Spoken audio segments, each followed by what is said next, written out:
Ya, saudara, dengan akan dibukanya kembali jemaah umroh asal Indonesia untuk bisa berangkat berumroh di Mekah, ini menjadi kabar baik bagi para jemaah yang mungkin ibadah umrohnya sempat tertunda karena pandemi COVID-19. Lalu, bagaimana sebenarnya persiapan dari pemerintah agar pada waktu pelaksanaan nanti ibadah umroh benar-benar sudah dibolehkan, sudah dibuka, ini tidak terjadi hal-hal yang tidak kita inginkan. Dan juga bagi para penyelenggara ibadah haji dan umroh selama pandemi COVID-19, apa saja yang harus disiapkan? Pagi ini akan kita bahas. Anda yang bersiap untuk beribadah umroh mungkin, terutama umat muslim yang juga terus mencari informasi berkaitan dengan ingin naik haji, tetap bersama Kompas TV untuk mendengarkan apa saja informasi yang sebenar-benarnya pada pagi hari ini. Ada sejumlah narasumber yang sudah hadir untuk Sapa Indonesia melalui daring. Ada Konsul Jenderal RI untuk Arab Saudi, Eko Hartono, bergabung dari Jeddah, Arab Saudi. Ada Dirjen Penyelenggaraan Haji dan Umroh atau PHU, Kementerian Agama Republik Indonesia, Pak Hilman Latif. Juga Ketua Umum Dewan Pengurus Pusat Asosiasi Muslim Penyelenggara Haji dan Umroh atau AMPURI, Pak Firman M. Nur. Selamat pagi, Pak Hilman, Pak Eko, dan Pak Firman. Assalamualaikum warahmatullahi wabarakatuh. Waalaikumsalam warahmatullahi wabarakatuh. Ya, salam sehat untuk kita semua.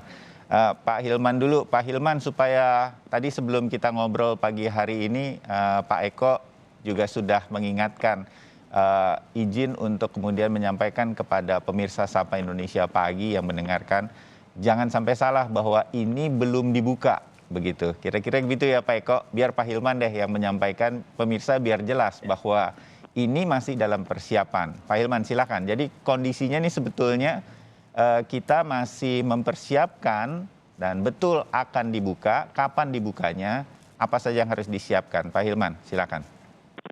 Baik, terima kasih Mas Wahyu.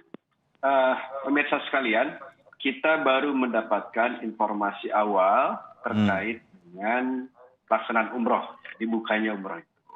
Sebagaimana diumumkan oleh Menteri Luar Negeri. Nah, di situ ada beberapa klausul yang masih harus didalami oleh pemerintah Indonesia bekerja sama dengan pemerintah Saudi, gitu ya, mengenai persyaratan karantina 5 hari bagi yang belum memenuhi persyaratan. Nah, persyaratan khususnya seperti apa, gitu ya? Siapa yang harus menjalani itu, dan apa yang harus dipenuhi di situ. Jadi ada banyak aspek yang harus dipersiapkan. Yang kedua. Nah, dari pemerintah, khususnya Kementerian Agama juga sedang bekerja sama dengan Kemenkes dan Kemenlu untuk ya mempersiapkan pre-departure-nya. Ya. Konsepnya harus matang, betul gitu ya. Kemudian prosedurnya, protokolnya, ya. Kemudian tempatnya. Jadi antara time-nya, waktu yang akan kita lakukan kapan, ya. Kemudian juga tim yang akan mendampingi ya, jamaah haji selama proses ya, sebelum keberangkatan, sudah berangkat sampai kepulangan. Jadi kita ingin dekati isu ini secara komprehensif gitu ya, dipersiapkan timnya. Oke, baik Pak Hilman. Nah, Pak Eko, di Mekah sendiri begitu, kalaupun ini situasinya ibadah umroh sudah berjalan ya Pak Eko dari negara-negara lain? Sudah. Jadi umroh di sini sudah berjalan. Untuk jamaah asing juga sudah ada 10 negara yang sudah diperbolehkan Saudi untuk mengirimkan jamaah umrohnya. Ya, ada persyaratan. Ya, ada persyaratan-persyaratan yang mungkin nanti akan mirip diterapkan terhadap 10 negara tersebut terhadap Indonesia. Ribet nggak sih Pak Eko? Apa aja itu yang kita harus siapkan? Yang paling penting adalah bahwa vaksin para jamaah itu bisa dibaca oleh petugas di lapangan, terutama pada saat mereka memasuki Masjidil Haram. Jadi itu yang penting yang harus kita siapkan. Ya, nah, selama ini memang aplikasi yang kita punya, yaitu Peduli Lindungi, itu belum bisa dibaca oleh petugas Saudi. Nah, ini yang sedang dibahas dengan pihak Saudi, terutama antara Kementerian Kesehatan kita dengan Kementerian Saudi. Bagaimana kita bisa mengintegrasikan antara aplikasi Tawakalna dengan aplikasi Peduli Lindungi. Sehingga bagi jamaah yang sudah divaksin dan tercatat di aplikasi kita, itu nanti bisa dibaca oleh tawakana. Karena Oke. tanpa itu ya susah jamaah untuk masuk ke Masjidil Haram untuk Oh. menjalankan umroh. Oh ini ya Pak Eko, yang kemarin dalam keterangan persnya Ibu Retno, saya juga Harian Kompas juga menghadirkan lagi di tajuk rencana halaman 6 hari ini, bahwa Kerajaan Arab Saudi dan pemerintah Indonesia sekarang ini masih membahas pertukaran link teknis yang bisa juga untuk memberikan penjelasan kepada para jemaah. Jadi kalau di sana itu persis seperti kita, kalau di Jakarta dan sekitarnya di Indonesia ini sekarang kalau mau masuk mall, bioskop atau apapun itu Peduli Lindungi kan kita harus scan begitu. Nah kira-kira ini akan hal yang sama di Masjidil Haram juga akan seperti itu atau sekarang sudah diterapkan seperti itu ya Pak Eko ya? Oh ya, sama. Oh. Jadi persis seperti di Indonesia. Jadi kita mau masuk mall, mau masuk ke gedung-gedung pemerintah, apalagi mau masuk Masjidil Haram dan Masjid Nabawi, semua harus pakai tawakana ini. Di situ jelas tertera apakah kita sudah imun ya 2 kali vaksin atau masih baru sekali, baru sembuh, itu jelas. Oke. Saudi sudah lama memperlakukan itu sejak tahun lalu. Nah sistem dari Kerajaan Arab Saudi dengan kita ini nggak sama. Jadi inilah yang mudah-mudahan nanti ketemu titik temunya. Itu dulu tuh secara teknis. Salah satunya itu ya Pak Eko ya? Betul Mas Wahyu. Ya. Pak Eko, satu lagi. 10 negara yang sekarang sudah boleh umroh begitu. Itu vaksin mereka sama nggak? Ada yang dengan Indonesia? Di Indonesia ini kan banyak Sinovac dan Sinopharm. Nah itu bagaimana kemudian ketika Kerajaan Arab Saudi sampai sejauh ini masih mengizinkannya Pfizer, AstraZeneca, Moderna, Johnson & Johnson. Itu seperti apa tuh nanti diaturnya Pak Eko? Sudah ada pembahasan kah? Ya, kalau mereka dari 10 negara ini memang bermacam-macam. Ada negara seperti Bangladesh ya. Nah kalau di Bangladesh infonya bahwa para jamaah umroh ini mereka sebelum berangkat itu sudah mempersiapkan diri dengan vaksin dari 4 itu. Ya, jadi khusus bagi mereka yang akan bersiap itu sudah berusaha untuk mendapatkan vaksin dari 4 itu. Nah negara lain seperti Uni Emirat Arab infonya bahwa mereka mendapatkan vaksin dari China memang, kebanyakan Sinopharm mereka. Tapi kemudian sudah di booster juga dengan 1 dari 4 itu.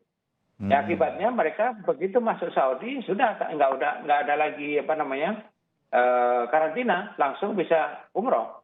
Nah, itu yang kita harapkan nanti dari Indonesia.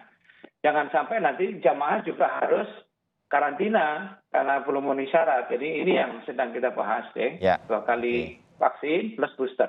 Ya, jadi ada ketentuan karantina 5 hari kalau ada persyaratan kesehatan yang belum terpenuhi, salah satunya vaksin. Bayangannya kalau kita melihat negara-negara yang sekarang sudah bisa umroh, mereka mungkin mendapatkan booster, sebutlah vaksin ketiga bagi masyarakat Indonesia yang rata-rata sekarang sudah mungkin menjalani 2 vaksinasi. Kalau bisa adalah vaksin booster atau vaksin ketiga ini bagi para jemaah yang akan berangkat umroh, itu di antara 4, Pfizer, AstraZeneca, Moderna, Johnson & Johnson. Ini nanti koordinasi, kira-kira begitulah ya, dengan Kementerian Kesehatan. Betul. Pak Eko dan Pak Hilman ya. Ya. Oke. Ya, Pak Firman, saya ke Anda dulu nih. Kita berapa kali bicarain soal ibadah umroh dan kemudian nanti bismillah, insya Allah haji juga diizinkan begitu. Dan kita kan pernah sebetulnya ikut dalam ibadah umroh yang waktu itu terbatas. Tapi ada beberapa kendala-kendala sebagai penyelenggara pada waktu itu untuk membawa jemaah berangkat dengan nyaman begitu. Nah Pak Firman, apa yang kita harus siapkan nih? Apa yang harus rinci sehingga kemudian seperti keinginan Pak Hilman tadi, supaya kita nanti pas berangkat semuanya udah rapih begitu. Di sananya nggak terjadi hal-hal yang tidak kita inginkan. Pak Firman. Ya Mas Bayu, terima kasih. Indonesia adalah negara pertama yang diberi kesempatan untuk melakukan uji coba ketika puncak-puncak pandemi di bulan November sampai Februari 2021. Itu adalah pengalaman yang menarik dan ini juga sebagai tanda bahwasanya Indonesia dipertimbangkan menjadi pengirim jamaah yang cukup kooperatif dalam menjalankan semua proses peraturan ketentuan yang ditetapkan oleh pemerintah Saudi Arabia. Nah, dalam pelaksanaannya memang terjadi beberapa hal yang yang tidak sesuai akibat perbedaan hasil PCR di dalam negeri sebelum berangkat dengan setelah mereka tiba di Saudi Arabia. Dan kami mengapresiasi sebetulnya adalah adanya semua usaha dari kementerian terkait. Bahkan kita mendengar di media terjadi pertemuan Duta Besar Republik Saudi Arabia bersama Menteri Kesehatan Republik Indonesia membahas standarisasi PCR. Ini perlu kita bahas karena bagaimana sebuah proses PCR bisa berbeda hasil. Nah, ketika pembicaraan itu sudah menentukan titik temu, kita berharap nanti tidak ada lagi hasil PCR berbeda dari tanah air dan di Saudi Arabia. Begitu juga sebaliknya. Karena sebagai ketentuan dalam masa pandemi ini, selain vaksinasi sudah lengkap, dan kita berharap juga dalam pembicaraan teknis akhir ini, vaksinasi Indonesia bisa diakomodir sehingga lebih memudahkan kita untuk melayani jamaah. Nah, tentang PCR ini, kalau seandainya hasilnya itu bisa, standarisasinya bisa sama, tentu kami yakin hasil PCR yang kita bawa dari tanah air ini sampai di Saudi bisa diakomodir, tidak perlu PCR lagi, sehingga nanti sebagaimana disampaikan Pak Eko Hartono tadi, kita sebagai pengirim jamaah umroh akan mendapatkan hak yang sama, perlakuan yang sama di Tanah Suci, yaitu vaksinasinya sudah lengkap, jika memang perlu booster akan kita sinergikan dengan Kementerian Kesehatan, dan hasil PCR-nya bisa diakui dan cukup valid, sehingga kita bisa langsung melaksanakan ibadah umroh, baik ke Masjidil Nabawi atau Masjidil Haram. Oke, terbayang Pak Firman supaya tidak terkendala ya ibadah umroh di sana. Betul. Pak Hilman, ini koordinasi saya melihatnya 3 kementerian begitu, Kementerian Agama, Kementerian Kesehatan, dan juga Kementerian Luar Negeri harus terus berjalan secara konsisten begitu. Apa yang kemudian sekarang sudah dilakukan? Kalau boleh tahu juga kemudian dengan semua upaya-upaya terus berkoordinasi dengan Kerajaan Arab Saudi, kemudian kapan perkiraan begitu dari Kementerian Agama bahwa kita bisa siap dan bisa mulai mengirimkan jemaah kita untuk berumroh ke Arab Saudi? Pak Hilman. Baik, yang pertama, koordinasi antar kementerian sudah dilakukan ya. Bahkan kemarin hari Minggu dan Pak Eko juga rapat ya dengan Kementerian Kesehatan, dengan Kemenlu, itu kita sudah ada pembahasan cukup panjang. Jadi kita tim sudah bergerak di Indonesia untuk menyusun protokol pre-departure-nya seperti apa. Ya, kita menginginkan apakah ada one gate policy dengan zero failure atau zero incident. Ini poin kita. Ya. Nanti kita diskusikan juga dengan PPIU ataupun asosiasi-asosiasi seperti apa kalau misalnya diterapkan untuk one gate policy dulu ya saat ini. Gitu ya, terkoordinir, terkontrol, terstandar, karena memang yang diinginkan adalah standarisasi. Nah, jadi seperti itu. Kemudian juga di teman-teman kita di Jeddah ya sudah berkomunikasi dan pemerintah sana ya untuk memastikan ya peraturan, protokol dan mekanisme seperti apa yang bisa diterapkan. Karena ini harus match gitu ya, ini harus.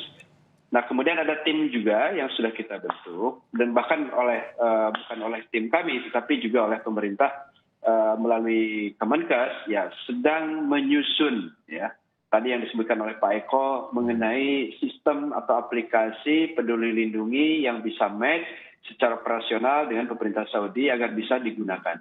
Jadi intinya kita ingin memberikan kemudahan kepada jamaah agar mereka bisa khusyuk melaksanakan ibadahnya, tidak ribet dengan hal-hal yang justru mengganggu ya atau nuansa kehusyuan dan keindahan ibadah umroh. Baik, ini memang pelan-pelan tapi menuju ke sana itu ada beberapa hal yang kemudian kita harus benahi dulu begitu. Nah, betul. Pak Hilman belum menjawab saya berkaitan dengan perkiraannya kira-kira kalau begitu kapan ini semua bisa siap. Tapi nggak apa-apa Pak. Kita jeda dulu, saya harus jeda dulu biar pemirsa juga tetap bersama kita untuk mengetahui perkiraan kesiapan kita untuk kemudian sudah bisa mengirimkan jemaah ke Arab Saudi untuk berumroh. Kami akan segera kembali usai jeda. Tetap bersama Sapa Indonesia Pagi.